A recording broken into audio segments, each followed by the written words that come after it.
माजी सहकार मंत्री आणि भाजप आमदार सुभाष देशमुख यांचं अजब विधान. सोलापूर जिल्हा परिषद आयोजित महिला सरपंचांच्या कार्यशाळेत केलं विधान.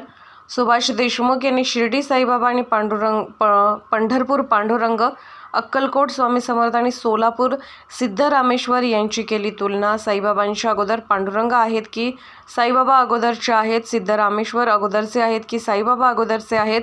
अक्कलकोटचे स्वामी समर्थ अगोदरचे आहेत की साईबाबा अगोदरचे आहेत? असा महिला सरपंचांना प्रश्न त्यांनी यावेळी केला.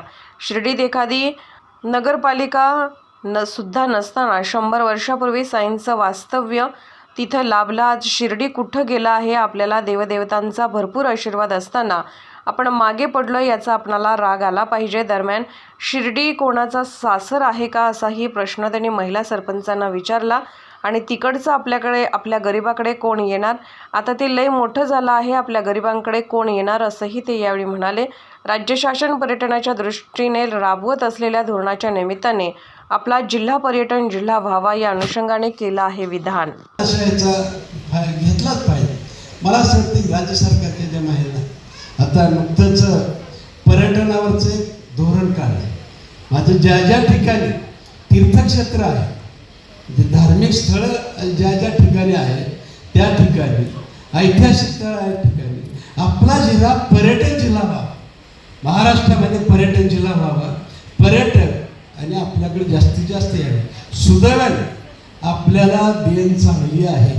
ज्याला कुणाला कळतं, आता बरेच जण कुणाचं सासर कुठलाही माहिती नाही. शिर्डीचं कुणाचं सासर आहे का? नसत तिकडच्या इकडं कोण येते गरीबाकडे आपल्या? ती लई मोठं झालं आहे, त्याच्यामुळे आपल्या गरीबाकडे कोण येणार? शिर्डी एखादी नगरपालिका सुद्धा नसताना, एखादं गाव असताना 100 वर्षापूर्वी शिर्डीची स्थापना झाली असेल, म्हणजे साईबाबांची तिथं वास्तव्य आलं असेल. 100 वर्षामध्ये कुठे गेले? आम्हाला राग आला पाहिजे. आम्हाला देवदेवतांचा खूप आशीर्वाद आहे. सोलापूर जिल्ह्याला खूप आशीर्वाद आहे. साईबाबाच्या अगोदर पांडुरंग आहेत का साईबाबा अगोदरचे आहेत? साईबाबाच्या अगोदर सिद्धरामेश्वर अगोदरचे आहेत का साईबाबा अगोदरचे आहेत? अक्कलकोटचे स्वामी समर्थ अगोदरचे का साईबाबा अगोदरचे? मला असं वाटतंय की आम्हाला देवदेवतांचा खूप आशीर्वाद आहे सोलापूर जिल्ह्याला. ही अध्यात्माची पर्यटनाला जर जोड लावली तर मला असं वाटतं की आज शिर्डीसारख्या ठिकाणी किमान 10 ते 15 5 स्टार हॉटेल आहे. आणि असे छोटे मोठे हॉटेल गेले तर किमान 2000 हॉटेल आहेत. त्या छोटे छोटे 2000 हॉटेल म्हटल्यावर तिथं रोजगार किती होत असेल? मला असं वाटतं की कशामुळे झालं असेल. माझ्यासारख्याला जर विचारलं तर त्याचं माउथ पब्लिसिटी चांगली झाली असेल. आणि मला असं वाटतं माउथ पब्लिसिटी जास्त कोणाकडे होती? महिला जास्त बडबड करतात असं माझं बरोबर ना?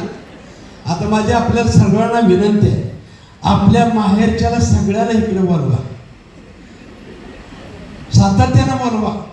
आणि आमचा पांडुरंग कसा चांगला आहे, आमचा ग्रामदैवत सिद्धरामेश्वर कसा चांगला आहे, इकडे कमलादेवी कशी चांगली आहे, भगवंत कसा इकडे चांगला आहे, संत दामाजी कसे दुष्काळात सुद्धा आम्हाला धान्य पुरवत होते. म्हणजे हे आहे स्वामी समर्थ भिवू नको तुझ्या पाठीशी. ह्या सगळ्या गोष्टी जर आम्ही केल्या तर मला असं वाटतं की या ठिकाणी तुम्हाला एवढी संधी चांगली मिळणार आहे की खूप मोठा रोजगार सुद्धा या निमित्ताने.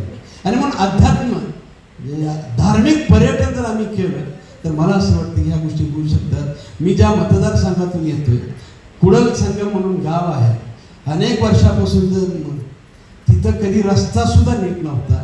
तर रस्ता नीट झाला, थोडासा प्रचार करालो तर रोज किमान 20-25 गाड्या दर्शनाला यायला. केवळ रस्ता नीट झाला, थोडीशी प्रचार प्रसिद्धी व्हायला लागली तर तिथं पूर्वी एखादी गाडी सुद्धा चुकून येत नव्हती. आणि म्हणून कुडल संगमसारखं एक चांगलं देवस्थान सुद्धा मागं पडलेलं होतं, केवळ आमच्या न सांगण्यामुळं आम्ही चर्चा नाही केली. तसं सोलापूर जिल्ह्याला आम्हाला खूप देवदेवतांचा आशीर्वाद आहे. हा आशीर्वाद घेऊन आम्ही जरा पुढे गेलं पाहिजे. आणि ह्यांचं आपल्याला जास्तीत जास्त, तुम्ही जर म्हटलं की तुम्ही ज्या गावात राहताय, देव गावाच्या जवळ तुम्ही राहताय, म्हणजे देवाच्या जवळ राहताय, ते देव तुम्ही नवसाला पावलंय म्हणून सांगा. सगळ्यात जास्त पुरुषापेक्षा भक्ती सुद्धा तुमच्याकडे जास्त आहे. आणि मला असं वाटतं ह्या सगळ्या गोष्टी आपण करावं या निमित्तानं वाटतंय. आणि ह्या धार्मिक स्थळावर मला तर असं वाटतं की ज्या दिवसापासून सातत्यानं हा जिल्हा धार्मिक पर्यटन व्हावा असं म्हणत होतो.